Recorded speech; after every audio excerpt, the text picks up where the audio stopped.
ಮೌಲ್ಯಗಳನ್ನ ಕಲಿಸೋ ಒಬ್ಬ ಮಾಂತ್ರಿಕನಾಗಿ ರಾಜ್ಕುಮಾರ್ ಕಾಣ್ತಾರೆ. ಅಕ್ಷರ ಬಲ್ಲವರು ಕುವೆಂಪು ನೋಡ್ಬೋದು. ಹಳ್ಳಿಗಳಲ್ಲಿ ರೆಕಾರ್ಡಿ ಕೆಲಸ ಮಾಡೋರು, ಹೋಟೆಲ್ ಕಾರ್ಮಿಕರಾಗಿರೋರು, ಇನ್ಯಾವುದೋ ಕೃಷಿ ಕೆಲಸಗಳಲ್ಲಿ ತೊಡಗಿರೋರು, ಯಾವುದೋ ರೈಲ್ವೆ ಸ್ಟೇಷನ್ ಮೂಟೆ ಹೋಗೋರು. ಈ ಥರದ ಜನ ಮನುಷ್ಯರ ನಡುವಿನ ಘನತೆಯನ್ನು, ಸಂವಾದವನ್ನು, ಅದಕ್ಕೆ ಬೇಕಾದಂಥ ಬುನಾದಿಯನ್ನು ರಾಜ್ಕುಮಾರ್ ಸಿನಿಮಾ ನೋಡ್ತಿರ್ತಾರೆ.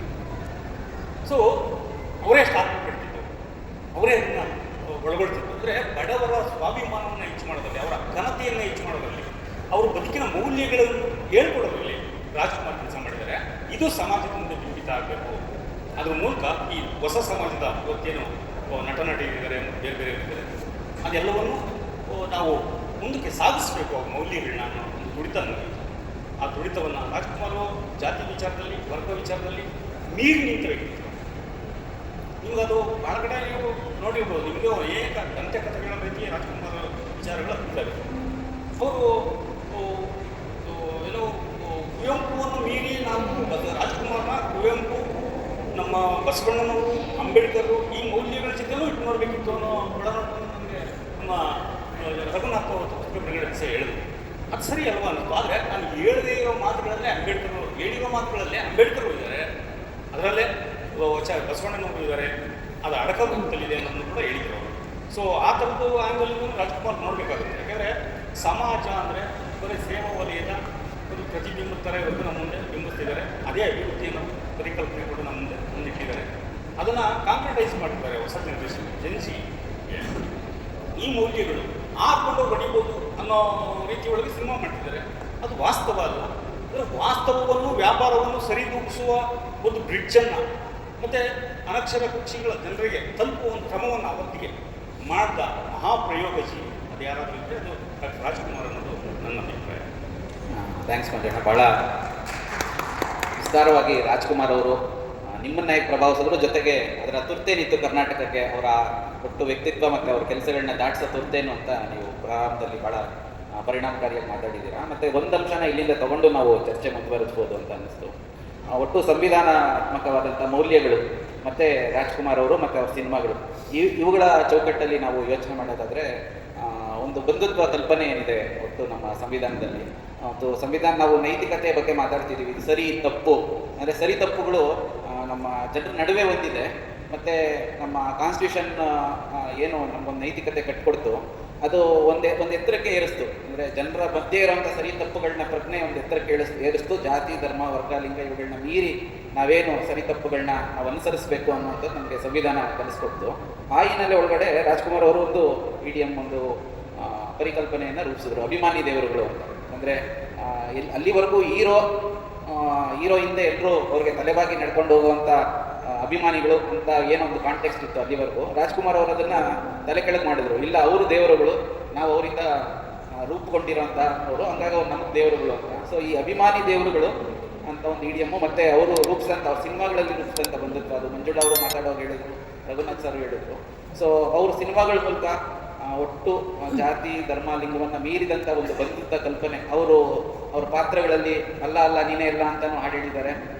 ಅಥವಾ ಒಂದು ನಮಗೆ ಏನು ಕ್ರಿಸ್ಮಸ್ ಬಂದಾಗ ಹೇಗೆ ಒಬ್ಬ ಏನಂತಾರೆ ತಾತ, ಕ್ರಿಸ್ಮಸ್ ತಾತ, ಸ್ಯಾಂತಾ ಕ್ಲಾಸ್, ಆ ಥರದ ಒಂದಷ್ಟು ಪಾತ್ರಗಳನ್ನ ಮಾಡಿದ್ದಾರೆ. ಅಂದರೆ ಇವತ್ತು ನಿಂತ್ಕೊಂಡು ನೋಡಿದಾಗ ಬಹುಶಃ ಅದೊಂದು ದೊಡ್ಡ ಕ್ರಾಂತಿಕಾರಿ ಹೆಜ್ಜೆ ಅಂತ ನಾವು ಅನಿಸುತ್ತೆ ನಮಗೆ.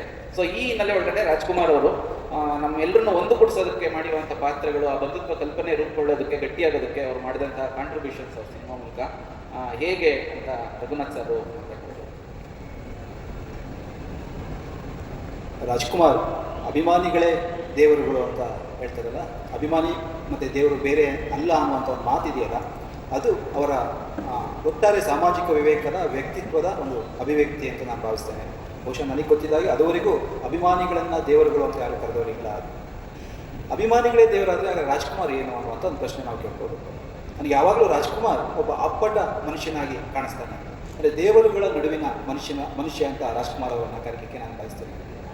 ರಾಜ್ಕುಮಾರ್ ಒಂದು ಸಾಂವಿಧಾನಿಕ ಮೌಲ್ಯಗಳಿದ್ದಲ್ಲ, ಅದನ್ನು ನಮ್ಮ ಜನಜೀವನದಲ್ಲಿ ಯಾವ ರೀತಿ ಅಳವಡಿಸ್ಕೋಬೋದು ಅನ್ನೋದನ್ನು ಅವರ ಸಿನಿಮಾಗಳ ಮುಖಾಂತರ ನಮಗೆ ಮನವರಿಕೆ ಮಾಡಿಕೊಟ್ಟಿದ್ದು ಅವರ ಸಿನಿಮಾಗಳ ಬಹುದೊಡ್ಡ ಸಾಧನೆ ಅಂತ. ಸಮಾನತೆ ಇರ್ಬೋದು, ಹೆಣ್ಣನ್ನು ಹೇಗೆ ನಡೆಸ್ಕೋಬೇಕು ಅನ್ನೋದಿರ್ಬೋದು, ಅಥವಾ ಈ ಜಾತಿ ಪ್ರಜ್ಞೆಯನ್ನು ಅಥವಾ ಜಾತಿ ವ್ಯಸನವನ್ನು ಮೀರುವಂತಹದ್ದು ಹೇಗೆ ಅನ್ನುವಂಥದ್ದು ಇರ್ಬೋದು. ಎಲ್ಲಕ್ಕೂ ಮುಖ್ಯವಾಗಿ ಈ ದಲಿತ ಮತ್ತು ಆರ್ಥಿಕವಾಗಿ ದುರ್ಬಲ ವರ್ಗಗಳಿದೆಯಲ್ಲ, ಅವರಲ್ಲಿ ಒಂದು ಸ್ವಾಭಿಮಾನದ ಸಂಕೇತವನ್ನು, ಆತ್ಮಗೌರವವನ್ನು ಮೂಡಿಸೋದು ಹೇಗೆ ಅನ್ನುವಂಥದ್ದನ್ನು ಅವರ ಅನೇಕ ಸಿನಿಮಾಗಳು ನಮಗೆ ಕಾಣಿಸ್ತಾ ಹೋಗಿದ್ದಾವೆ ನಿರಂತರವಾಗಿ. ಇದೆಲ್ಲದರ ಜೊತೆಗೆ ನಾವು ಹೇಗೆ ಬದುಕಬೇಕು ಅನ್ನೋದನ್ನು ಅವರು ಇದೆಯಲ್ಲ ಅಭಿಮಾನಿಗಳಿಗೆ, ಅದು ಅವರ ಒಟ್ಟಾರೆ ಬದುಕಿನ ಮತ್ತು ಸಿನಿಮಾಗಳ ದೊಡ್ಡ ಸಾಧನೆ ಅಂತ ನಾನು ಭಾವಿಸ್ತೇನೆ. ಇವತ್ತಿನ ಸಂದರ್ಭವನ್ನು ನಾವು ನೆನಪಿಸ್ಕೊಂಡ್ರೆ ಅನೇಕ ಕೃತ್ಯಗಳ ಹಿಂದೆ ಅಥವಾ ಕೆಲವು ಅಪರಾಧ ಕೃತ್ಯಗಳ ಹಿಂದೆ ನಾವು ಸಿನಿಮಾದ ಪ್ರಭಾವಗಳನ್ನು ನಾವು ನೋಡಲಿಕ್ಕೆ ಸಾಧ್ಯ ಇದೆ. ದೊಡ್ಡ ದೊಡ್ಡ ಅಪರಾಧ ಕೃತ್ಯಗಳು ಸಂಭವಿಸಿದಾಗ ಅವನು ಇಂಥ ಸಿನಿಮಾದಿಂದ ಅದಕ್ಕೆ ಪ್ರೇರಣೆಯಿಂದ ಪಡೆದಿದ್ದ ಅನ್ನುವಂಥ ವರದಿಗಳನ್ನು ನಾವು ಓದ್ತೇವೆ ಅಥವಾ ನೋಡ್ತೇವೆ. ಆದರೆ ರಾಜ್ಕುಮಾರ್ ಅವರ 200 ಚಿಲ್ಲರೆ ಸಿನಿಮಾಗಳಿದೆಯಲ್ಲ, ಆ ಅಷ್ಟೊಂದು ಸಿನಿಮಾಗಳನ್ನು ನೋಡಿ ಯಾರಾದರೂ ಒಂದು ಹಿಂಸೆಯನ್ನು ಅಥವಾ ಅನೈತಿಕ ಕೃತ್ಯವನ್ನು ಮಾಡಿರುವಂತಹ ಉದಾಹರಣೆ ಇದೆಯಾ? ಖಂಡಿತವಾಗ್ಲೂ ಇಲ್ಲ. ಅದು ನಾವು ರಾಜ್ಕುಮಾರ್ ಸಿನಿಮಾದ ಬಗ್ಗೆ ಸಿಗುವಂಥ ಎಲ್ಲ ನಿದರ್ಶನಗಳು ಕೂಡ ಜೀವ ಪರವಾಗಿರುವಂತಹದ್ದು, ಸಮಾಜ ಪರವಾಗಿರುವಂತಹದ್ದು. ರಾಜ್ಕುಮಾರ್ ಅವರನ್ನು ನೋಡಿ ಒಬ್ಬ ಮಗ ನಾನು ಹೇಗೆ ತಾಯಿಯ ಜೊತೆ ನಡ್ಕೋಬೇಕು ಅಥವಾ ತನ್ನ ಕುಟುಂಬಕ್ಕೆ ಯಾವ ರೀತಿ ಆಧಾರ ಆಗಿರಬೇಕು ಅನ್ನುವಂಥದ್ದನ್ನು ಕಲಿತಿರುವಂತಹ ನಿದರ್ಶನಗಳು ಇವೆಯೇ ಹೊರತು ಒಂದು ಯಾವುದೇ ಒಂದು ಸಮಾಜದಲ್ಲಿ ಅಥವಾ ಕುಟುಂಬದಲ್ಲಿ ಬಿರುಕು ಮೂಡಿಸುವಂತಹ ನಡವಳಿಕೆಯನ್ನು ರೂಪಿಸಿಕೊಂಡಿರುವಂಥ ಉದಾಹರಣೆಗಳಿಲ್ಲ. ಅದನ್ನು ತುಂಬ ಪ್ರಜ್ಞಾಪೂರ್ವಕವಾಗಿ ರಾಜ್ಕುಮಾರ್ ಸಿನಿಮಾಗಳು ಮಾಡಿದ್ದಾವೆ ಅಂತ ನನಗೆ ಅನಿಸುತ್ತೆ. ಅಂಥ ಅನೇಕ ಉದಾಹರಣೆಗಳನ್ನು ಈ ಪುಸ್ತಕ ಕೂಡ ಕಟ್ಟಿಕೊಟ್ಟಿದೆ. ದಾರಿ ತಪ್ಪಿದ ಮಗ ಸಿನಿಮಾದ ಒಂದು ಸಂಭಾಷಣೆಯನ್ನು ಈ ಕೃತಿನಲ್ಲಿ ಉಲ್ಲೇಖ ಇದೆ. ಹೆಣ್ಣನ್ನು ಅನುಭವಿಸಿದ ನಂತರ ಬಟ್ಟೆಯ ಮೇಲಿನ ಧೂಳಿನ ರೀತಿ ಅದನ್ನು ಅವಳನ್ನು ಕೊಡಬೇಕು ಅಂತ ಒಂದು ಸಂಭಾಷಣೆ ಆ ಸಿನಿಮಾದಲ್ಲಿದೆ ಅನ್ನುವಂಥದ್ದು. ಅದು ತುಂಬ ಒಂದು ಕೆಡುಕಿನ ಸಂಭಾಷಣೆ ಅಲ್ವಾ, ಹೆಣ್ಣಿನ ಬಗ್ಗೆ ಅಗೌರವವನ್ನು ಸೂಚಿಸುವಂತಹ ಸಂಭಾಷಣೆ. ಆದರೆ ಆ ಸಿನಿಮಾದಲ್ಲಿದೆ. ಆ ಸಿನಿಮಾ ಬಂದಾಗ ಆ ಸಂಭಾಷಣೆಯ ಬಗ್ಗೆ ಒಂದು ದೊಡ್ಡ ಪ್ರತಿರೋಧ ಅಥವಾ ಟೀಕೆ ವ್ಯಕ್ತ ಆಯಿತು. ಅದನ್ನು ರಾಜ್ಕುಮಾರ್ ಒಪ್ಕೊಂಡು ಅವ್ರು ಸರಿ ಇಲ್ಲ ಅಂತ ಒಪ್ಕೊಳ್ಳೋದು ಮಾತ್ರ ಅಲ್ಲ, ಅವರ ಮುಂದಿನ ಸಿನಿಮಾಗಳಲ್ಲಿ ಆ ರೀತಿಯ ಅಸೂಕ್ಷ್ಮವಾದ ಯಾವ ಮಾತುಗಳು ಬರದಂತೆ ಎಚ್ಚರ ವಹಿಸಿದರು. ಆದರೆ ಇವತ್ತಿನ ಸಂದರ್ಭವನ್ನು ನೆನಪಿಸ್ಬೋದು. ಆ ಥರದ ಮಾತುಗಳು, ಸನ್ನಿವೇಶಗಳೇ ಒಂದು ಸಿನಿಮಾದ ಶಕ್ತಿ ಅನ್ನುವ ರೀತಿ ಬಿಂಬಿತ ಆಗ್ತಾ ಇರುವಂಥ ಒಂದು ಸಂದರ್ಭ ಇರುತ್ತೆ. ರಾಜ್ಕುಮಾರ್ ಸಿನಿಮಾಗಳಲ್ಲಿ ದುಷ್ಟರು ಇದ್ದಾರೆ, ಋಣಾತ್ಮಕ ಪಾತ್ರಗಳು ಇದ್ದಾವೆ. ಅದೇ ಸಂದರ್ಭದಲ್ಲಿ ಉದಾತ್ತ ಮೌಲ್ಯಗಳನ್ನು ಪ್ರತಿನಿಧಿಸುವಂತಹ ಪಾತ್ರಗಳು ಇದ್ದಾವೆ. ಸತಿಶಕ್ತಿ ಇರ್ಬೋದು, ದಾರಿ ತಪ್ಪಿದ ಮಗ ಇರ್ಬೋದು, ನಾನೊಬ್ಬ ಕಳ್ಳ ಇರ್ಬೋದು. ಹೀಗೆ ಅನೇಕ ಸಿನಿಮಾಗಳು ಜೀವನದ ಕೆಡುಕಿನ ಮುಖಗಳನ್ನು ನಮಗೆ ಮನಗಾಣಿಸಿದರೂ ಕೂಡ, ಆದರೆ ಅದು ಮುಖ್ಯ ಅಲ್ಲ. ಇದಕ್ಕೆ ಪ್ರತಿಯಾಗಿ ಇನ್ನೊಂದು ಉದಾತ್ತ ಪಾತ್ರಗಳಿದೆ, ಇದು ನಮಗೆ ಮುಖ್ಯ ಅನ್ನುವುದನ್ನು ಮನಗಾಣಿಸುತ್ತೆ. ಆ ಕಾರಣಕ್ಕೋಸ್ಕರ ರಾಜ್ಕುಮಾರ್ ನಮಗೆ ತುಂಬ ಮುಖ್ಯ ಆಗ್ತಾರೆ ಅಂತ ಅನಿಸುತ್ತೆ. ಸಮಾಜದ ಮೇಲೆ ಬೀರಿರೋ ಪ್ರಭಾವ ಇದೆಯಲ್ಲ, ಅದು ತುಂಬ ಮುಖ್ಯವಾಗ್ತದೆ. ಮಂಜುಳಾ ಅವ್ರಿಗೆ ಮುಂದುವರಿದ ಪ್ರಶ್ನೆ ಅಂದರೆ, ಒಂದು ಬಂಧುತ್ವ ಜೊತೆಗೆ ನೀವು ಶೇರ್ ಮಾಡ್ಕೊಳ್ಬೇಕಾದ್ರೆ ನಿಮ್ಮ ತಂದೆ ಬಗ್ಗೆ ಶೇರ್ ಮಾಡ್ಕೊಂಡ್ರಿ. ನಿಮ್ಮ ತಂದೆ ಮೂಲಕ ರಾಜ್ಕುಮಾರ್ ಮೌಲ್ಯಗಳು ನಮಗೆ ದಾಟಿದ್ದಾವೆ ಅಂತ. ತಂದೆ ಅಲ್ಲದೆ ಬೇರೆ ಬೇರೆ ಕ್ಯಾರೆಕ್ಟರ್ಸು, ಅಂದರೆ ಮೇಲ್ ಕ್ಯಾರೆಕ್ಟರ್ಸ್ ನಿಮ್ಮ ಸುತ್ತ ಸಮಾಜದಲ್ಲಿ ನಿಮ್ಮ ಜೊತೆಗೆ ನಿಮ್ಮ ಅಣ್ಣ ಆಗಿರ್ಬೋದು, ಫ್ರೆಂಡ್ಸ್ ಆಗಿರ್ಬೋದು, ಮೇಷ್ಟ್ರುಗಳಾಗಿರ್ಬೋದು. ಸೊ ನಿಮ್ಗೇನು ಅನಿಸುತ್ತೆ, ರಾಜ್ಕುಮಾರ್ ಅವ್ರಿಗೆಲ್ಲ ಹೇಗೆ ಪ್ರಭಾವ ಬೀರಿರ್ಬೋದು? ಒಂದು ಹೆಣ್ಣಾಗಿ, ಯುವತಿಯಾಗಿ ಅವರು ರೂಪಿಸೋದಕ್ಕೆ ಪ್ರಯತ್ನ ಪಟ್ಟಂಥ ಗಂಡಸಿನ ಅಥವಾ ಗಂಡಸಿನ ಮೌಲ್ಯಗಳು ಅಂತಂದರೆ ಒಂದಷ್ಟು ಮ್ಯಾಸ್ಕ್ಯುಲಿನ್ ಕ್ಯಾರೆಕ್ಟರ್ಗಳು ಈ ಸಿನಿಮಾಗಳು ರೂಪಿಸಿರ್ತಾರೆ. ನಿಮ್ಮ ಪ್ರಕಾರ ರಾಜ್ಕುಮಾರ್ ರೂಪಿಸಿದಂಥ ಗಂಡಸಿನ ಮೌಲ್ಯಗಳು, ಪಾತ್ರಗಳು ಏನಿರ್ಬೋದು, ಏನಿತ್ತು ಅಂತ ನಿಮ್ಗೆ ಅನಿಸುತ್ತೆ? ಇದು ನಾನು ಮಾತಾಡಲೇಬೇಕಿತ್ತು.